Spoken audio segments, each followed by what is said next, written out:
diz que somente, como se fosse pouco ainda, né, o drama do Natal, mas ela traz uma visão da glória de Deus para o mundo todo. E a palavra epifania, vem do grego, significa manifestação ou aparição. Na história da igreja, essa palavra se tornou bastante associada com a vinda de Cristo ao mundo, em conexão, então, com os magos, conforme a gente leu aqui nessa passagem. Mas também não somente isso, mas também quando no batismo de Jesus está ali revelado naquele versículo a Trindade aparecendo, né? O Espírito Santo vindo como pomba, a própria voz de Deus falando assim, meu filho amado em quem me comprazo, e Jesus Cristo sendo batizado. Ali também temos uma epifania, uma manifestação do Deus Trino. Na epifania nós temos um desafio espiritual. É importante nos concentrarmos no ministério de Jesus nesse período, entendermos o seu propósito de vinda e principalmente não somente Jesus para nós, mas também a nossa vida com Cristo para com o mundo e a nossa missão para com o mundo nessa vida aqui. Então, basicamente, se trata disso, a Epifania. Eu gostaria de fazer uma introdução ao livro de Mateus, um livro escrito de 40 a 55 depois de Cristo, e basicamente Mateus ele faz a ponte entre todas as promessas do Antigo Testamento e a realização delas em Cristo Jesus no Novo Testamento. É o primeiro livro do Novo Testamento. É uma ponte entre todas aquelas profecias e a realização delas em Jesus Cristo. Mateus é meticuloso e detalhista e tem uma representação muito interessante de Mateus numa série chamada The Chosen, que é um dos personagens, assim, quando você assiste, você acaba achando a maioria das pessoas acha ele muito legal, assim, muito interessante como eles escolheram o ator, né? Ele tem uns olhos grandes, assim, ele fica olhando toda hora, assim, pro canto, tá sempre com um caderninho na mão, ele é muito detalhista, sabe? Ele é muito meticuloso, ele tá sempre anotando, ele tá sempre perguntando. E é muito legal, assim, porque parece que não poderia ser de outra forma, sabe? Até por ser cobrador de impostos, né? Estar na alfândega, ele tem que fazer um trabalho tão detalhista, assim, com os romanos ali ao lado dele, vendo se ele está cobrando certo dos seus irmãos ali, né? Então, Mateus, já de cara nesse versículo, ele abre dizendo que Jesus Cristo nasceu na cidade de Belém, porque era necessário que ele apontasse para uma profecia. E em Israel existiam duas Belém, uma mais ao sul, que ficava próximo de Jerusalém, e a outra mais ao norte, que ficava, não sei se estado ou província, de Jebulon. Então, é necessário que ele tenha dito isso para que se cumprisse o texto que os entendidos da palavra falam a Herodes depois, que é o texto de Miqueias 5:2. No verso 6 diz: E tu, Belém, terra de Judá, conforme a gente leu há pouco, de modo nenhum és menor entre as principais cidades de Judá, porque de ti sairá o guia que conduzirá meu povo a Israel. Então ele já especifica, já dá esse detalhe para que realmente mostre, como eu disse anteriormente, todas aquelas profecias, já uma delas, do Antigo Testamento, sendo realizada ali em Jesus Cristo. Então, no texto, após usar a palavra eis, a se referir dos magos, ele diz, eis que surgem os magos. E ele fala desses personagens que são tão peculiares, né? São tão, muitas vezes, controversos, assim, suscitam tantos debates sobre quem eles eram, da onde vieram, comiam, não é causa. Mas o fato é que, no máximo 2 anos após o nascimento de Jesus Cristo, esses magos vieram do Oriente para adorar Jesus. E fora do texto bíblico, a gente encontra a palavra magos nos escritos do historiador Heródoto. Ele usava a palavra mago para se referir a uma tribo de Medas. E essa tribo, eles se especializaram, vamos colocar assim, estudaram, eram bastante conhecidos pelas habilidades que eles tinham nos estudos das estrelas. Então, o nome Magi começou a ser subsequentemente aplicado a eles, a essa tribo de Medo-Persas, que tinha toda uma casta ali sacerdotal de Medo-Persas, eles eram conhecidos por essa característica. E é consenso também entre alguns importantes historiadores, escritores, né, teólogos antigos da igreja, como Clemente de Alexandria e Crisóstomo também, que esses magos têm vindo da Pérsia. Muitas vezes, quando a gente vai procurar algumas artes também, artes antigas, representações gráficas antigas, com Google Imagem mesmo sobre os magos, a gente vai ver eles com roupas que remetem às vestimentas persas também. Então acabou que meio que virando um consenso, esses magos que vieram do Oriente provavelmente vieram da Pérsia. Agora, quanto aos seus nomes, que muitas vezes a gente ouviu falar também, que Melchior, Gaspar e Baltazar, isso é muito mais cultura e está muito mais associado, então, à cultura católica, e a gente não encontra nos escritos, como a gente mesmo leu ali na passagem, não diz o nome deles. Então, seria algo assim que, quando alguém falar para a igreja, né, Melchior, Gaspar, Baltazar, é uma oportunidade aí de talvez, não há certeza sobre isso, a gente não pode afirmar esse tipo de coisa. E quando olhamos para os presentes, sejam ouro, incenso e mirra, a gente sempre se depara com a ideia de que fossem 3 magos. Só que talvez isso também não seja bem certo. E existem discussões a respeito disso, principalmente porque eles andavam com presentes caros pelo deserto, viajaram longas distâncias e havia problemas ali com salteadores também, poderiam ser saqueados. É bem provável que não fossem somente 3 magos, mas quem sabe 4, 5, quem sabe até 12 magos pudessem estar nessa caravana, nessa comitiva, e não somente 3 andando pelo deserto. Mas claro, irmãos, novamente, isso é quase que ficar especulando, porque o texto bíblico realmente não diz isso. Então a gente não pode afirmar esse tipo de coisa. Mas seria mais coerente dizer que essa é que é correta. Também ouvimos falar que eles são reis, e faz algum sentido eles serem reis magos, porque Herodes era um rei que os recebeu, e também tinham a sua em posse presentes que eram extremamente caros, não eram fáceis de achar naquela época, como ouro, como incenso, como mirra. Só que aqui também a gente tem que observar um detalhe bastante importante, que se de fato eles fossem reis, Mateus, tão detalhista, tão meticuloso a escrever, teria relatado ali que eram reis e não magos que estavam ali, que tivessem vindo a adorar a Deus. Ele não deixaria passar isso.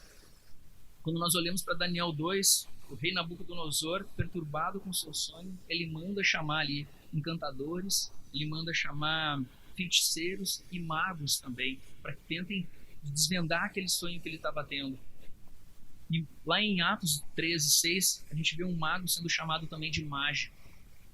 E quando olhamos para Talmud, que é uma coletânea de ensinos judaicos antigos, tem uma passagem que diz: qualquer que aprenda algo com um mago é digno de morte.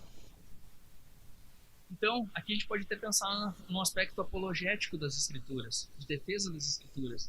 Porque se alguém disser que foi inventado o texto que a gente acabou de ler aqui, a gente poderia dizer assim, não, então ele poderia ter colocado aqui que eram reis, e não magos que, diante de uma cultura judaica, tinha toda essa imagem que a gente passou aqui, que até mesmo no Talmud diziam que era digno de morte de aprender alguma coisa.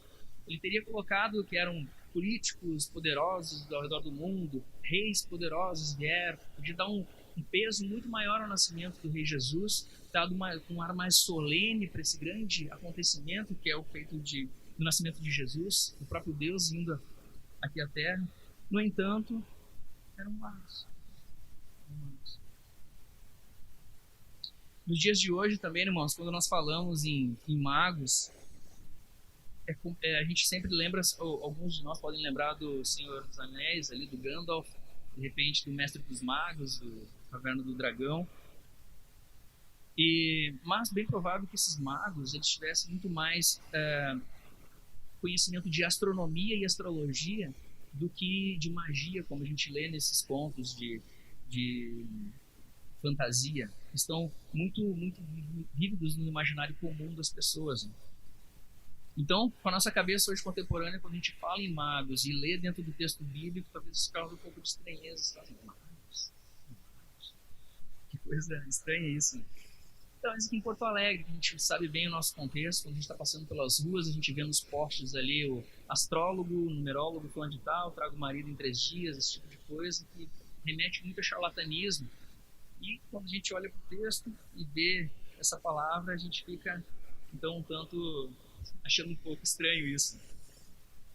Mas esses magos também tiveram uma contribuição muito importante, irmãos. através dos seus estudos, porque graças a esse conhecimento foi possível mapear as estrelas, a gente saber onde é que elas ficam, foi possível também a contagem do tempo e também a criação até mesmo do nosso calendário. Então a contribuição desses estudos, dos astrólogos, foi bastante importante para nós e temos legados até hoje, né, que não podemos ficar sem, vamos dizer assim. Agora imaginem comigo, imaginar que imaginando há 2.000 anos atrás, num sistema bastante arcaico de informação, num sistema científico bastante arcaico, onde a gente tem aqui uma pessoa que estuda, observa a natureza, estuda a natureza, e através dela ele consegue dizer quando vai mudar o clima, vai mudar o tempo. Ele olha para a lua cheia ou para a lua nova e vê as marés baixas, ele associa as coisas, ele tem esse conhecimento, ele detém esse conhecimento por ser um estudioso, um observador. Então, imagina isso 2.000 anos atrás, é óbvio que ia dar uma áurea de profeta para eles, né, de mística para eles. Talvez também daí venha também toda essa confusão, né? Alguém mau caráter que tentou desse poder de conhecimento há 2.000 anos atrás, poderia tentar se valer dele para conseguir alguma coisa, mas não é o caso. Mas reparem também que ele não tinha conhecimento somente dos astros, né? Mas um pouco da cultura judaica, das escrituras, porque eles vão até Jerusalém e eles perguntam onde está o rei dos judeus. Isso é algo que me chama bastante atenção, porque eles não têm a revelação completa diante deles. Eles falam rei dos judeus e aqui está só um aspecto de Jesus Cristo. Eles não conseguem ver Jesus Cristo como sacerdote, profeta também. Mas eles veem o rei dos judeus. Eles sabem que ali está o rei dos judeus. Os magos tinham o objetivo de encontrar o Messias que havia nascido, com o intuito de adorá-lo, ou seja, de atribuir honra e valor. A palavra grega proskineo tem por sentido curvar-se em reverência, prostrar-se em respeito, que é o que a gente fez aqui louvando a Deus. Nós adoramos a Deus, nós damos nossa reverência ao Senhor, Criador de todas as coisas. Nós não sabemos, portanto, como os magos relacionaram o conhecimento das estrelas com o nascimento do Messias. O texto não nos diz isso, como disse anteriormente, nem quantos magos eram, como estavam vestidos, como morreram, como foram sepultados. Tudo isso foi intencionalmente deixado como pano de fundo nessa história, nessa passagem, embora não chame a atenção dos magos. O ponto aqui é que a luz pudesse brilhar, o ponto ali é que Jesus Cristo pudesse brilhar, porque todo aquele acontecimento que nós lemos no capítulo 2 acontece por causa de um fato. Jesus Cristo nasceu, Herodes era rei naquela época. Então a conclusão que a gente pode fazer com relação aos magos é que nós não sabemos muito com relação a eles, senão aquilo que realmente está escrito em Mateus 2. Todavia, pelas descrições, pelas ações, sabemos que eram merecedores do título de sábios, que vieram do Oriente e que tinham algum conhecimento dos judeus que esperavam por um rei. Então a palavra do Senhor deixa claro que o nascimento de Jesus foi planejado eternamente, antes que houvesse céus e terra, antes que os astros brilhassem no firmamento, e a promessa do nascimento de Jesus já havia sido firmada na eternidade. O nascimento de Jesus foi profetizado na história, em todo o Antigo Testamento. Foi uma preparação para a sua chegada. Logo após a nossa queda, a queda dos nossos pais, em Gênesis 3,15, a gente tem ali o proto-evangelho, a gente já tem um anúncio da vinda de Jesus Cristo. A vinda de Jesus ao mundo foi anunciada pelos patriarcas, descrita pelos profetas, esperada pelo povo da aliança, os símbolos do judaísmo, as festas judaicas, os sacrifícios oferecidos, tudo apontava para Jesus Cristo, tudo aponta para Jesus Cristo. O tabernáculo, a arca da aliança, era uma reencarnação dele. O maná que desceu do céu, as tábuas da lei, a vara de Arão que floresceu, representam Jesus Cristo. O templo era um símbolo dele. E não é comum, irmãos, em muitas igrejas, quando a gente vê alguns pregadores falando algum tipo de texto, qualquer um dos textos do Antigo Testamento, como por exemplo ali Davi e Golias, não é incomum colocarem nós ou Davi como uma tipificação de nós mesmos. porque Davi é você, porque Golias são os seus problemas. Isso é muito comum. Eu não vi uma nem duas vezes assim dentro da igreja. O que é um erro crasso, assim, em se tratando de entendimento das Escrituras. Como a gente acabou de ouvir, tudo se trata de Jesus Cristo, é tudo sobre Jesus Cristo. E quando nós olhamos para as Escrituras, quando nós olhamos até mesmo um texto difícil, mas buscando Jesus Cristo nele ali, começa a fazer sentido. Então a Bíblia faz sentido de capa a capa. E todas as dificuldades que nós temos, elas começam a ser passadas em nossa cabeça, porque a gente consegue ver o propósito de Deus, o Senhor do tempo, tendo seu apogeu, seu ápice ali em Jesus Cristo, no seu nascimento, nesse grande feito. No Natal mesmo a gente perguntou aqui, né, que homem é esse? E a gente contou toda essa história cantada ali. Parte do credo niceno diz o seguinte: Jesus Cristo, unigênito, Filho de Deus, gerado pelo Pai antes de todos os séculos, Deus de Deus, luz de luz, verdadeiro Deus de verdadeiro Deus, gerado, não feito, consubstancial com o Pai, pelo qual todas as coisas foram feitas, o qual por nós, homens, e por nossa salvação desceu do céu, encarnou pelo Espírito Santo da Virgem Maria e foi feito homem. O seu nascimento é o único feito na história o qual é celebrado. A gente não comemora o nascimento de mais ninguém, só do Ano Novo. E graças a ele, porque ele nasceu há 2022 anos atrás. Agostinho tem um poema que expressa um pouco da profundidade do ministério de Jesus Cristo. Ouçam, meus irmãos. O Criador se fez homem para que ele, regente das estrelas, fosse amamentado por sua mãe, para que o pão sentisse fome, a fonte sentisse sede, o caminho se cansasse da jornada, a verdade fosse acusada de falso testemunho, o mestre fosse açoitado, a fundação fosse suspensa no madeiro, a força se tornasse fraca, a cura fosse ferida e a vida morresse. Veja então a importância de quem a gente está falando. E certamente o nascimento de Jesus Cristo, embora tenha sido numa manjedoura, de um jeito tão humilde, qual a gente está acostumado a ver, né, ano após ano, principalmente no Natal, nos presépios mesmo, tão humilde, tão simples, parece tão necessitado de tantas coisas ali, né? Uma vez que hoje eu vejo agora a posição do bebê, o quanto a gente se preocupa por ter um monte de coisas, em pensar nas hipóteses, em cobrir todas as possibilidades para poder ter um nascimento ali, né? Uma vidinha, início de vida pelo menos. E Jesus Cristo não teve nada disso, foi muito simples, foi muito pobre, muito simplório. No entanto, de alguma forma Deus dá esse prestígio, trazendo esses 3 homens para que pudessem trazer presentes, para ele atribuir louvor, atribuir glória ao Deus homem que havia nascido.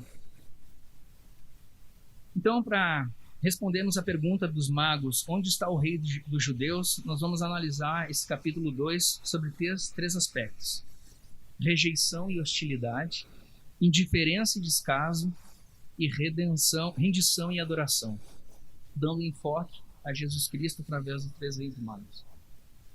E primeiramente, então, falando aqui de rejeição e hostilidade, cabe dizer da parte que isso tudo está atribuído a Herodes, obviamente, que era um governante muito perverso, mas também um importante governante. Ele fez fortalezas, fez portos também. Contudo, como disse, foi conhecido por suas atrocidades. E estudiosos dizem, e é quase consenso, que ele era meio paranoico com relação ao poder, a obtenção do poder, estava o poder em suas mãos. Governou com mão de ferro, esmagou impiedosamente todos aqueles que julgava serem ameaça ao seu governo, e foi com essa crueldade em seu coração que esse rei então tenta tirar a vida de Jesus Cristo. Vamos analisar aqui então um pouquinho do Herodes. Uma das suas características que a gente vê no texto, já em Mateus 2,3, é que Herodes era apavorado. E ao saber que havia nascido um menino, que era chamado de rei dos judeus, Herodes fica apavorado, inseguro, pois ele tinha, como eu disse anteriormente, obsessão pelo poder. Segunda característica do Herodes, ele era curioso, conforme a gente vê no verso 4-6. O rei convoca todos os principais sacerdotes e escribas do povo para indagar onde Cristo havia de nascer. E, em resposta, ele deveria nascer em Belém da Judéia, conforme a gente leu em Miqueias 5:2, tá no texto também. Em vez de ter o seu esclarecimento ali, né, lhe trazer sossego, na verdade ainda fica mais temeroso com relação ao rei dos judeus que poderia tomar o seu lugar. Um terceiro ponto, Herodes era sagaz. Em 2:7, a gente pode ver o seguinte: Herodes chamou secretamente os magos e questionou quanto tempo em que a estrela havia aparecido para eles. Ele estava, então, ali colhendo informações, desejava ter certeza daquela criança, o tempo de idade que ela tinha também, para que ela não escapasse das suas mãos, para que ele pudesse, enfim, acabar com essa hipótese, né, de perder o seu poder. Um quarto ponto, Herodes era estrategista. Herodes, pensando em estar no controle da situação, enviou os magos, então dizem, vão pelo caminho, então tomem as informações cuidadosamente, né? E voltem e me deem a exata localização dele. Mas esqueceu Herodes também que os magos não estavam ali para atender a sua agenda, atender a sua vontade, mas para cumprirem o plano eterno de Deus. Herodes achou que eles voltariam para entregar a localização de Jesus. Uma quinta característica desse rei, ele era dissimulado e cruel, conforme a gente vê lá no verso 8 ao 13. Herodes, sendo dissimulado e hipócrita, tentou encobrir a crueldade dele através de um manto de piedade. E ele disse: e quando o tiveres encontrado, avisai-me, porque eu irei adorá-lo também. E a sua intenção, embora parecesse muito boa aqui, na verdade, mostrava um coração cheio de ódio. Sendo assim, o caminho dos magos de voltar foi por outro lado. Um anjo do Senhor também exorta José a fugir de Belém com o menino e sua mãe para o Egito, que Herodes queria matar. Um sexto ponto sobre Herodes também era furioso. Ao perceber que foi enganado pelos magos, Herodes enfureceu grandemente e mandou matar todos os meninos de Belém e arredores de 2 anos para baixo. Então a gente pode ver que não existia limites para a fúria de Herodes. Ele estava disposto a fazer qualquer coisa para não correr o risco de ter o seu poder, de ter o seu reinado ali abalado, para que não houvesse uma revolta por parte dos judeus liderados por esse rei que havia nascido. Outro ponto que chama atenção, irmãos, aqui, que vale observar, é que Herodes, ele não era descrente com relação a Jesus Cristo. E não é comum hoje a gente falar para alguém dizer assim, não, mas Jesus não existiu, né? E Jesus não existe, eu não acredito em Jesus. Herodes não tinha essa hipótese de que Jesus não tivesse existido ali, ou que ele não acreditasse nele. Tanto que ele move tudo isso, fez o que fez, para que realmente os seus planos pudessem ser cumpridos. Agora, uma coisa é fato, né, irmãos? Os inimigos de Cristo se levantam, eles tramam contra Deus. A gente vê isso muito em Salmos, a gente vê durante a Bíblia inteira. Tramam contra Deus, mas no fim das contas eles viram pó. Jesus permanece vivo e vitorioso e inabalável. Amém, irmãos? Então, lembrem-se então desses 3 aspectos que a gente está vendo sobre esse capítulo 2. A rejeição e hostilidade, que a gente acabou de ver por parte de Herodes. Vamos entrar agora na indiferença e descaso. E por último, rendição e adoração. Não se percam aí no relato. Indiferença e descaso. Em Jerusalém estão os principais sacerdotes, os escribas do povo, que embora conhecessem precisamente as profecias de Jesus, não se importaram com ele. Olha só que interessante isso, né, meus irmãos? Ao procurarem pelo recém-nascido rei dos judeus, os magos sabiam que estava em Jerusalém. O povo inteiro tinha um sentimento de medo e de temor. Eles temiam que houvesse um banho de sangue também. A liderança ali temia que houvesse um banho de sangue também, por causa das ordens de Herodes, conhecendo esse tipo de pessoa que ele era. E o que nos parece nesse texto é que a liderança religiosa, bem como todos os demais judeus de Israel, todos agiram com indiferença com relação a Jesus Cristo. Vejam que mesmo para Herodes e os magos, eles tiveram consciência de que pelo menos valeria a pena ir lá conferir se aquilo ali era verdade. Mas todos esses detentores de conhecimento das Escrituras, todos esses mestres, nem isso fizeram. Israel não fez isso. Ele veio para os seus e, em hipótese alguma, eles foram lá reverenciar, ver Jesus Cristo, pelo menos que fosse, né? Os principais sacerdotes eram membros da seita dos saduceus. Eles fizeram o templo um lugar de negócio, tornaram-se liberais na teologia e amantes do dinheiro. Tanto que a gente vai ver depois de Jesus Cristo o que ele faz quando entra ao templo, né? Com o Zohag na mão. Os escribas eram os membros da seita dos fariseus, doutores da lei, conhecedores da verdade, porém não a praticavam. Tinham conhecimento, mas não compromisso. Tinham conhecimento, mas eram infrutíferos. Não havia transformação na vida deles. Era só a casca, era só o sepulcro cariado ali, só a volta, só a aparência de piedade. Eles sabiam tudo sobre o nascimento de Jesus, tanto que citaram para o rei lá a profecia de Miqueias, conforme a gente viu, mas não foram adorar. A indiferença deles tornou-se mais tarde o ódio consumado.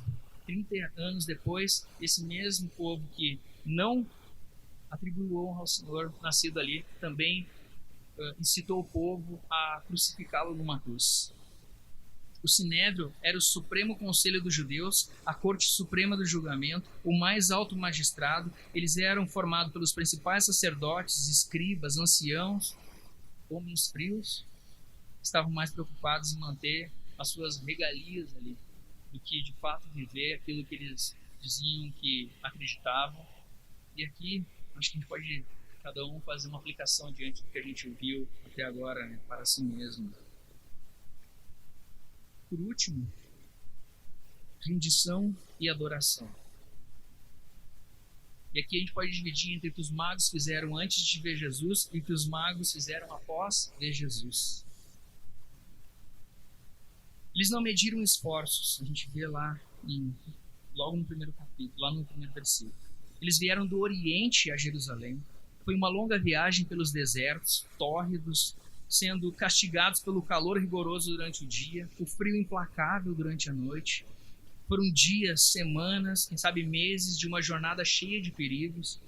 Eles, entretanto, não mediram esforços, estavam determinados a ver o rei, estavam dispostos a adorar o rei, estavam preparados a honrar o rei.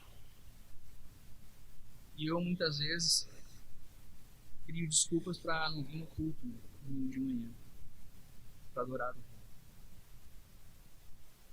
Eles buscaram informações onde estava a palavra. Vejam só, meus irmãos. Eles viram a estrela do Messias no Oriente, mas essa estrela não os acompanhou até Jerusalém. Eles sabiam que em Jerusalém estavam os estudiosos das Escrituras. Foram buscar as informações precisas sobre o Messias, não com os místicos do Oriente, mas com quem conhecia a palavra de Deus em Jerusalém. Então, adoração não é simplesmente a gente estar com o espírito de adorar a Deus, mas também em verdade, também observando as Escrituras. Os irmãos veem aqui o quanto a gente preserva, procura escolher canções também que não sejam contrárias à palavra, porque senão a gente não vai estar adorando em espírito e em verdade. Como diz João, a tua palavra é a verdade. E nos louvores tem que conter a palavra de Deus, tem que estar consonante com a palavra de Deus, andando junto com a palavra de Deus. Então a gente vai estar cantando qualquer outra coisa, seja para nós mesmos, para os outros, e não para Deus, não atribuindo glória e honra para Deus. Observe então que os magos ali tinham essa consciência, queriam saber onde estava Jesus Cristo, para eles poderem ir lá e atribuírem louvor a Ele. Eles perseveraram em buscar Jesus Cristo. A gente vê lá no verso 9. Os magos viram como o rei Herodes ficou alarmado. Eles viram de Jerusalém, que Jerusalém ficou transtornada com relação a Herodes. A notícia, né? Eles sabiam que estavam correndo sério perigo, viajando pelo território governado por esse rei odioso. Mesmo assim, não retornaram ao Oriente, mas prosseguiram em sua viagem rumo a Belém até encontrar Cristo e se curvaram diante dele, reconhecendo a sua dignidade para ser adorado, o único qual é digno de receber glórias e honra. Eles poderiam ver o quanto estava acontecendo ali, a fama daquele rei perverso, e dizer, olha, não é a gente continuar à frente aqui porque o negócio pode ficar muito feio para nós. No entanto, eles perseveraram no caminho, na missão que eles tinham, não olharam para as circunstâncias e foram adorar o Senhor. E o que eles fizeram depois de encontrar Jesus Cristo? Eles se alegraram intensamente, o que a gente lê lá no verso 10. Se Jesus despertava ódio em Herodes e indiferença dos sacerdotes, dos estudiosos, dos escribas, do povo, para os magos Jesus foi motivo de intensa alegria. Jesus é a única alegria daqueles que encontram e o adoram em espírito e em verdade. Como a gente celebrou aqui com palmas, né? com cânticos de alegria.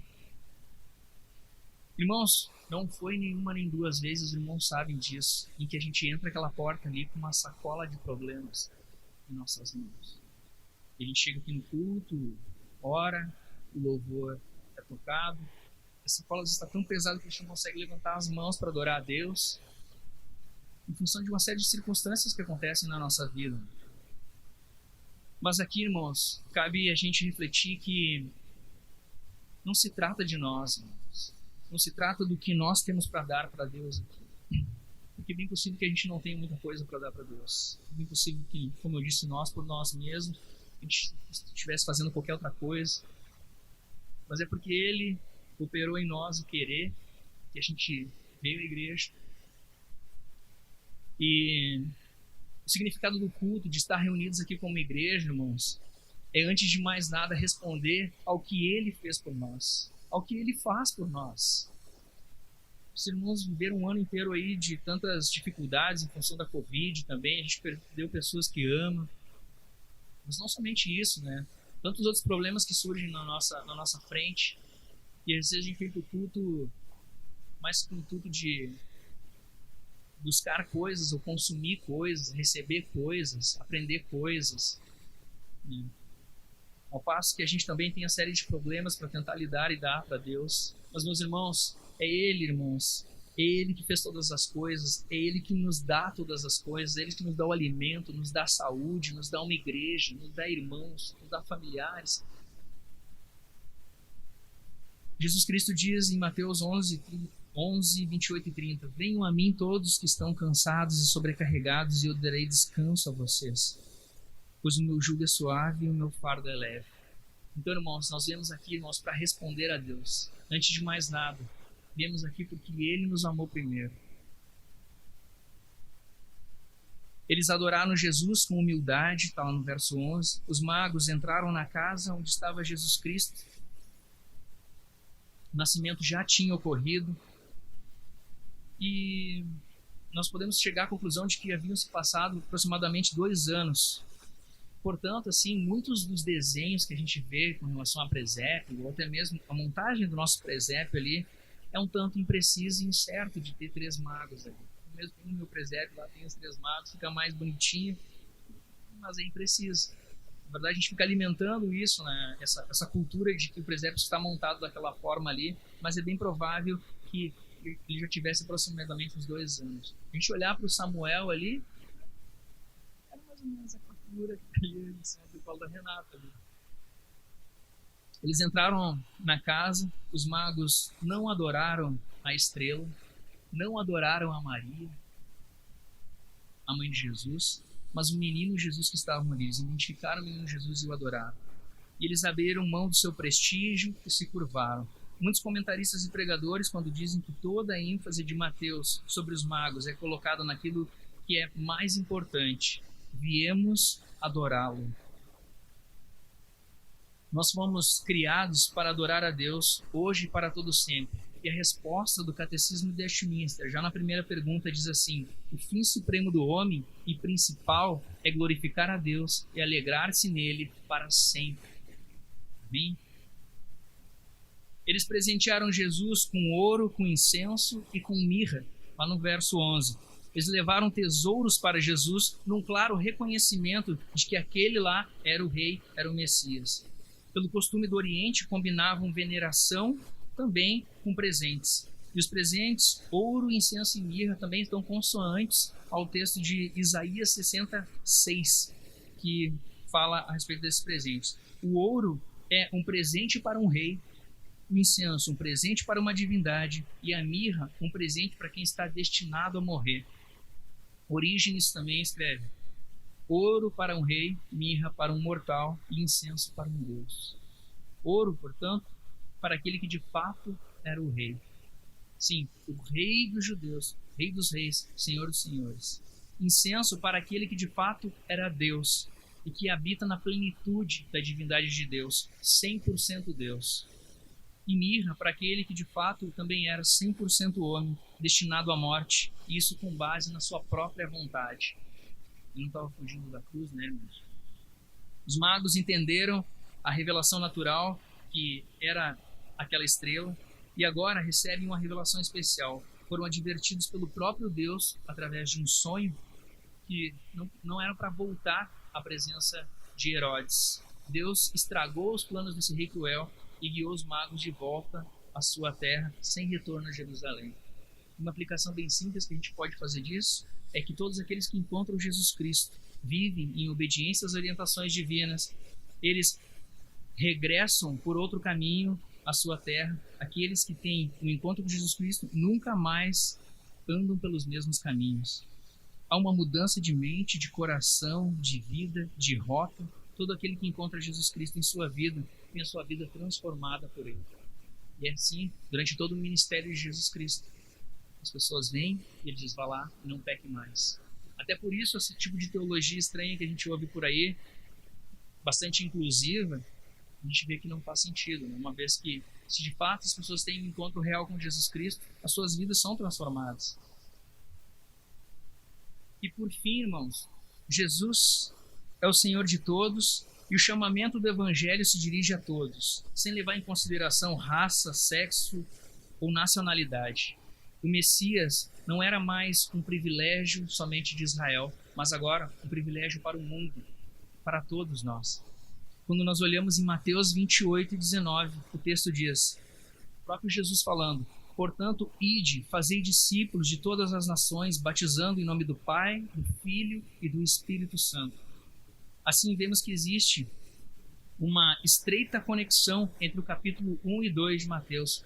No capítulo 1, quando a gente olha sobre a genealogia de Jesus Cristo, a gente vê que desde Davi ele tinha uma linhagem ali, uma conexão real com Davi. De fato, ele era rei, era descendente de um rei. Então, nada mais justo do que dar honra a um rei. E no capítulo 2, ele recebe por parte dos magos, vindo de outra localidade fora do judaísmo, esse reconhecimento. Novamente, irmãos, veio para os seus, mas lá do Oriente vieram pessoas para adorar, outras pessoas vieram para adorar ele. É interessante, irmãos, que desde o início da vida de Jesus Cristo, a gente lê os magos falando, esse é Jesus Cristo, né, o rei dos judeus. Ele tem todo o seu ministério. No nascimento ele é conhecido como rei, e na cruz, pregado numa cruz, está uma placa em cima na sua cabeça, escrito INRI, em latim, Jesus Nazareno Rex Iedum, que quer dizer Jesus Cristo, rei dos judeus. Ele foi reconhecido como rei dos judeus do início do seu ministério, do início da sua vida até o final do seu ministério, nos seus últimos suspiros ali. Então, meus irmãos, que nesse novo ano que está adentrando, no passado aí uma semana, que Jesus Cristo possa imperar na nossa vida. Realmente para nós ele possa ser esse rei, esse governante das nossas vidas. Que Jesus Cristo possa nos dar o norte para que possamos tomar todas as nossas decisões. Independente do que nós temos para oferecer a Jesus Cristo. Se nós não dermos a nossa vida para Ele, nós falhamos miseravelmente como povo de Deus. E se Ele imperar em nossas vidas, não podemos viver como antes. Não podemos deixar de falar da verdade absoluta, a grande verdade, a verdade com V maiúsculo, de um Deus que não tolera o pecado, de um Deus que veio até nós para morrer numa cruz, sem pecados, foi como para raio da ira de Deus, levou sobre ele todos os nossos pecados, e agora, por Jesus Cristo, o único caminho, nós podemos novamente chegar diante de Deus, nós podemos novamente louvar a Deus, porque Deus recebe os nossos louvores. Deus não vê os nossos pecados, Ele olha para a cruz. Então, o pedido aqui dos irmãos é que deixe Deus usar cada um de nós, que o mundo possa ver Jesus Cristo através das nossas vidas, que aonde Ele nos colocou, eu falo isso sempre, irmãos, e eu acho que sempre vale frisar, não é à toa, meus irmãos, que Deus nos colocou no nosso trabalho, aonde, seja lá onde Ele for, né? Nos reuniu aqui nessa manhã e logo mais vai nos dispersar para os mais diversos cantos aqui de Porto Alegre. Existe uma missão para que conheçamos gente, conheçamos os nossos vizinhos, conheçamos pessoas e que essas pessoas possam de alguma forma ver a glória de Deus através da nossa vida, através do Evangelho de Jesus Cristo. Essa é a grande missão. É uma missão curta, irmãos, de alguns anos que nós temos aqui até nos encontrarmos com o Senhor. Amém? Então, eu quero convidar os irmãos a se colocarem em pé, nos orar.